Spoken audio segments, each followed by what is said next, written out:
Lord Shiva की मूर्तियां हैं, देवी देवताओं की मूर्तियां हैं, और वो सब ब्लैक स्टोन की हैं।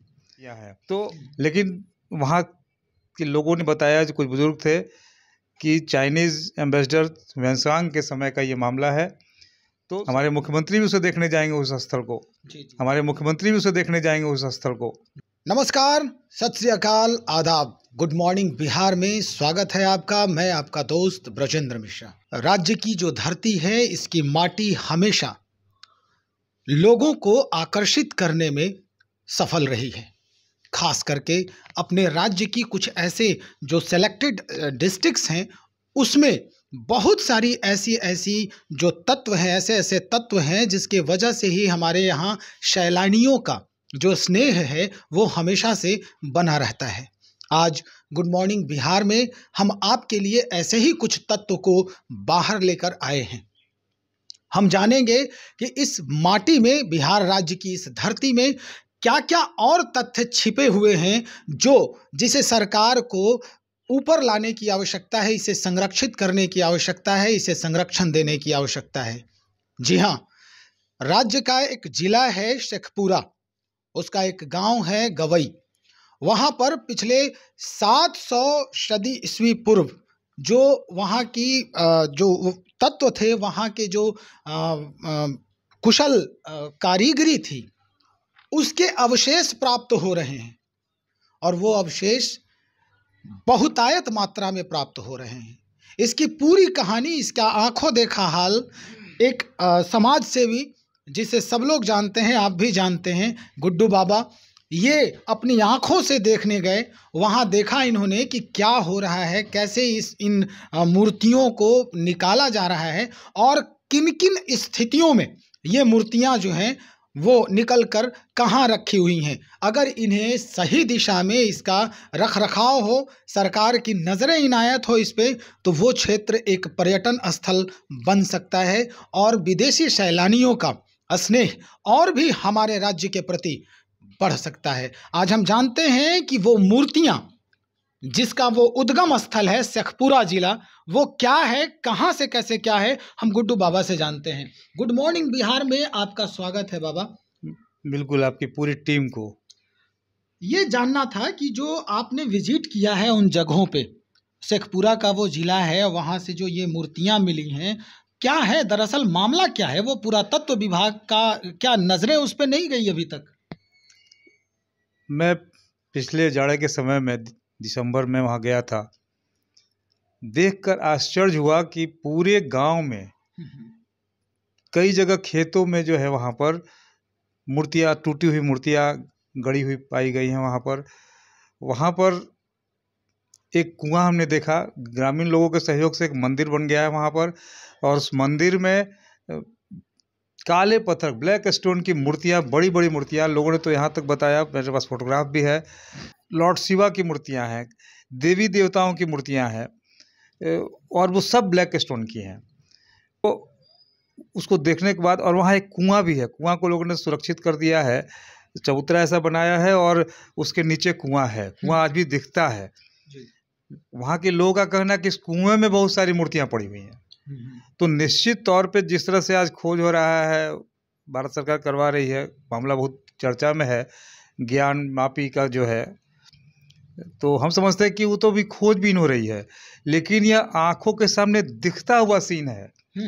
और जब मैंने देखा तो मुझे लगा कि नहीं, इसकी जानकारी लोग को देनी चाहिए। मैं भारत सरकार के आर्कियोलॉजिकल डिपार्टमेंट से लेकर बिहार के आर्कियोलॉजिकल डिपार्टमेंट, हर मंत्रालय को हमने गुहार लगाई है, लेकिन कुछ बहुत पॉजिटिव रिजल्ट नहीं आया। तब मैं कोर्ट में भी गया हूँ और मैंने मांग किया है सरकार से, न्यायालय से भी मांग कर रहे हैं कि इसकी जांच कराई जाए। और निश्चित तौर पे जो ये शेखपुरा थाना पड़ेगा, शेखपुरा जिला में शेखपुरा थाना है, गवई गांव है, एक बड़ा पर्यटक स्थल के रूप में विकसित हो सकता है। विदेशी सैलानी आएंगे वहाँ रिसर्च करने की आखिर ये, लेकिन वहाँ के लोगों ने बताया, जो कुछ बुजुर्ग थे, कि चाइनीज़ एम्बेसडर वेंसांग के समय का ये मामला है। तो समझिए कि 700वीं ईस्वी पूर्व की बात है ये, हर्षवर्धन के समय का। तो इस पर रिसर्च होना चाहिए, और मैं समझता हूँ कि हमने जब इस बात को उठाया है चर्चाएं हो रही हैं। निश्चित तौर पे बिहार को एक बड़ा पर्यटक स्थल मिलेगा। और हम सरकार की शिकायत नहीं कर रहे हैं, हम तो सरकार का आंख बनकर काम करते हैं। मैं समझता हूं कि मेरी आवाज़ आप लोग के माध्यम से सरकार तक पहुंचेगी और सरकार इस पर स्वतः, हमारे मुख्यमंत्री भी उसे देखने जाएंगे उस स्थल को, जी। और बिहार को एक नया पर्यटक स्थल के रूप में शेखपुरा का गवई गांव मिलेगा। तो जब आप वहाँ विजिट कर रहे थे तो उन मूर्तियों को आपने बहुत करीब से देखा है, जैसा कि तस्वीरों में दिख रहा है, तो आपको क्या लगा कि वहाँ के जो आसपास के लोग थे, ग्रामीण जो थे वहाँ पे, वो क्या बताते हैं कि ये किस काल का है, कैसे कैसे क्या हुआ इसके बारे में? और अभी भी उनका कहना है, जैसा कि आपने मुझे वहाँ के ग्रामीण से बात कराया, कोई गौतम करके थे, तो उनका कहना था कि अभी भी अगर नीचे 20 से 25 फीट अगर खुदाई हो तो निश्चित तौर पे कुछ न कुछ छोटी बड़ी मूर्तियों का मिलना जारी ही रहे। निश्चित तौर पर निकलेगा ही, क्योंकि हमारे पास हमने जो कुछ फोटोग्राफ किए हैं उसमें एक मूर्ति का ऐसे सिर टूटा हुआ था और मूर्ति, तो इस तरह की सीन वहाँ दिख रही है। तो सरकार खुदाई कराएगी तो बहुत सारी मूर्तियाँ मिलेंगी, और जो मूर्तियाँ मिली हैं लोगों ने, धन्यवाद के पात्र वहाँ के लोग हैं कि एक मंदिर बना करके मंदिरों में इन मूर्तियों को रख दिया है। तो निश्चित तौर पे कम से कम जो मूर्तियाँ निकली हैं उससे लोग उसकी सुरक्षा कर रहे हैं। लेकिन यह सरकार की जवाबदेही है कि पता करे कि ये मूर्तियाँ किस काल की हैं, क्या है, और एक पर्यटक स्थल के रूप में उसको विकसित किया जाना चाहिए। मूर्तियों को सुरक्षित करना चाहिए। आप देखते हैं कि बिहार के अब देश की जितनी एंटीक सामानें हैं उसकी चोरियाँ हो रही हैं। बिहार में 23 म्यूजियम है। मैं मुकदमा पटना हाईकोर्ट में लड़ रहा हूँ PIL, सभी म्यूजियम में चोरी हो चुकी, चोर आज तक नहीं पकड़े गए। तो ये तो इस एंटीक हमारी जो मूर्तियाँ वहाँ पर हैं ये ऐसे बिखरी पड़ी हैं। इसे सुरक्षित और संवर्धित करने का बिल्कुल सरकार को कदम उठाना चाहिए, और उस सरकार उठाएगी। बिल्कुल। ये देखा गया है कि कई ऐसे स्थल हैं, पर्यटक स्थल हैं, जो पहले इसी तरह से उसकी शुरुआत हुई थी। जैसे अगर हम गया की बात करें, गया के मगध के क्षेत्र की बात करें, या फिर कुम्हरार की बात करें, या फिर जहानाबाद जिला में एक जगह है मखदुमपुर के पास बाणावर, वहाँ की बात करें, तो ऐसे कई मूर्तियाँ हैं, मीरा बिघा, ऐसे कई जगह हैं जहाँ पे जो हमारी जो धरती है वो इन मूर्तियों को अपने कोख में दबा के अभी भी रखे हुए है। अगर उसकी खुदाई हो तो काफ़ी मात्रा में नए जो हैं वो सौगात हमें मिल सकते हैं। क्या लगता है बाबा कि ये सरकार जो है वो अधूरी काम करती है हमेशा, क्यों करती है ऐसा? क्योंकि लोग जागरूक नहीं हैं। लोग यदि जागरूक रहेंगे, जब जनता जागरूक होती है तो सरकार भी जागरूक रहती है, और लोगों को आवाज़ उठानी चाहिए। हमने जो कहा है कि 8 तारीख को जो मैं करने जा रहा हूँ गंगा के तट पर बक्सर से लोगों को जगाने का प्रयास, विभिन्न पहलुओं पर भ्रष्टाचार के खिलाफ हो, उसी कड़ी में हमने एक योजना बनाई है कि वो गया का टेकारी महाराज का मामला हो। गया में से भी खबर आ रही है कि जितना वहाँ पर नेचुरल पहाड़ वगैरह था सब तोड़ के पहाड़े पर लोग घर बना रहे हैं। दरभंगा महाराज का जो सारा चीज़ था वो किला लूटा जा रहा है। तो जो भी हमारे धरोहर हैं, मैं लोगों से सहयोग मांग रहा हूँ। जहाँ जहाँ पर इस तरह की धरोहर है, बक्सर हो गया, सभी जगह पे जाकर के फिजिकल वेरिफिकेशन करके ईमानदारी पूर्वक सारा रिपोर्ट ला करके सरकार को देंगे। सरकार मेरी बात को मानती है, नहीं मानेगी तो फिर एक फोरम है PIL का, मैं वहाँ जाऊँगा। लेकिन अपने धरोहर को सुरक्षित संवर्धित करने का भी संकल्प बाबा ने लिया है। इतिहास में स्पष्ट तौर पे ये कहा गया है, लिखा भी गया है, हम लोग पढ़े भी हैं कि पाल कालीन जो मूर्तियां हैं वो अक्सरहा ब्लैक स्टोन के ही होते थे जो आप देख रहे हैं। तो क्या लगता है कि आर्कियोलॉजिकल डिपार्टमेंट के लोगों को इसका अभी तक कोई संज्ञान नहीं लिया इसका कि हाँ ये पाल कालीन है या फिर ये किस दौरान का है, इसे हम कहाँ संरक्षित और सुरक्षित रख सकते हैं? आपने कहा कि वहाँ पे आर्कियोलॉजिकल डिपार्टमेंट भी विजिट किया है, लेकिन आखिर कोई तो वजह होगा कि जिसके वजह से वो उसको फिर भूल गए। नहीं, भूलने तो उन्हें नहीं दिया जाएगा, भूलेंगे लोग नहीं। और जब हम लोगों ने पहल किया है, समाज जब जग रही है तो पहल के आधार पर उनको काम तो करना पड़ेगा। और मामला न्यायपालिका में मैं ले गया हूँ, न्यायपालिका भी इस पर हस्तक्षेप करेगी।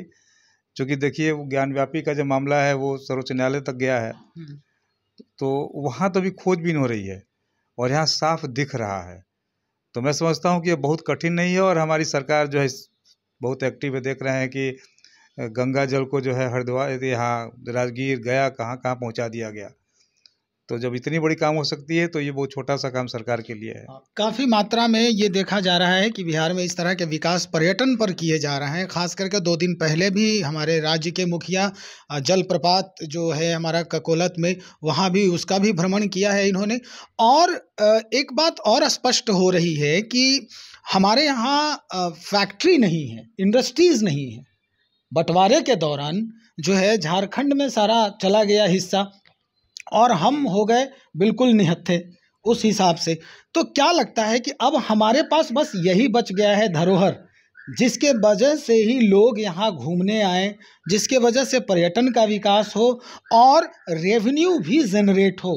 क्या लगता है कि अगर पर्यटक स्थल में वृद्धि किया जाए इस तरह के, तो राज्य का जो रेवेन्यू सिस्टम है उसमें ग्रोथ होगा? बिल्कुल बिल्कुल, क्योंकि झारखंड बंटवारे के बाद बिहार के पास उद्योग तो ऐसे ही बिहार में नहीं था, और झारखंड बंटवारे के बाद जो माइंस थे वो झारखंड में चले गए, खनिज पदार्थ जो है, तो बिहार के पास बहुत कुछ बचा नहीं। फिर भी बिहार विकास कर रहा है और ये पर्यटक स्थल के तौर पे जो विकसित हो रहा है हमारा जगह। आप धार्मिक स्थल की बात कर रहे हैं, एक भोले बाबा देवघर में चले गए, वो भी बिहार के पास नहीं रह गया। बिहार में कोई शिवालय उस तरह का नहीं है कि जिस पे लोग कोई ऐतिहासिक मेला लग सके। तो सरकारों को इस पर ध्यान देना चाहिए। हमने बहुत पहले बताया था सरकार को कि पटना मनेर के पास हरदी छपरा एक जगह है, अच्छा, जहाँ सोन सरजुग और गंगा का मिलन स्थल है, संगम है। तो संगम सिर्फ इलाहाबाद में नहीं है, इतिहासकारों ने हमारे बिहार के साथ कहीं ना कहीं ये किया, संगम बिहार में है और आज भी वो पानी दिखता है। और यह भी इतिहास के लोग बताते हैं कि वहाँ पर श्री राम जो है नदी को पार किए थे छपरा की तरफ से, डोरीगंज वगैरह से, और संगम स्थल वहाँ पर है।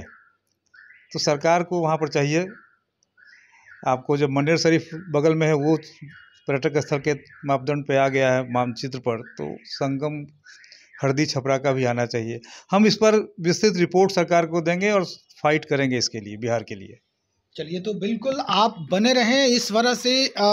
इनका जो है गुड्डू बाबा जो है ये हमेशा से अपने राज्य की जो धरोहर है उसके लिए लड़ते आए हैं। ख़ास करके इनकी शुरुआत जब हुई थी, ये जब लोगों से समाज में जब ये आए, तो इनका सबसे पहला जो कार्य था वो माता गंगा को लेकर था। गंगा की सफाई और गंगा को बचाओ, गंगा बचाओ अभियान लेकर आए थे सन 1998 में। और उसके बाद से लगातार इनका जो कार्यशैली है वो राज्य हित में ही हमेशा से बना रहा। आप मेरे पीछे देख भी सकते हैं कि इनके जो कार्यशैली रहे हैं उसके वजह से ही ये पूरा आलमीरा बिल्कुल चमाचम गोल्डन के चमक से चकाचौंध हो रही है। तो जाहिर सी बात है कि पर्यटक स्थल जो शेखपुरा में है, जो अभी अभी इन्होंने विजिट किया है, इसके बारे में जो चर्चा की है, सरकार इस पर भी संज्ञान लेगी। नहीं, मेडल कहिए तो हमारी डकैती हो जाएगी। चलिए भाई, क्षमा प्रार्थी हैं, ये गोल्डन कलर का है, ये मेडल है, स्वर्ण रंग का है, दरअसल सोना नहीं है ये। तो ये जो सरकार है इस पर ध्यान देगी और ध्यान देने के बाद बिहार के पर्यटक स्थलों में लगातार इजाफा करेगी, ताकि बाहरी जो विदेशी सैलानियां हैं, सैलानियों का यहाँ आना रहे, आना जाना बना रहे, और बिहार की माटी से जो उनका स्नेह है वो निरंतर प्रगाढ़ होता रहे।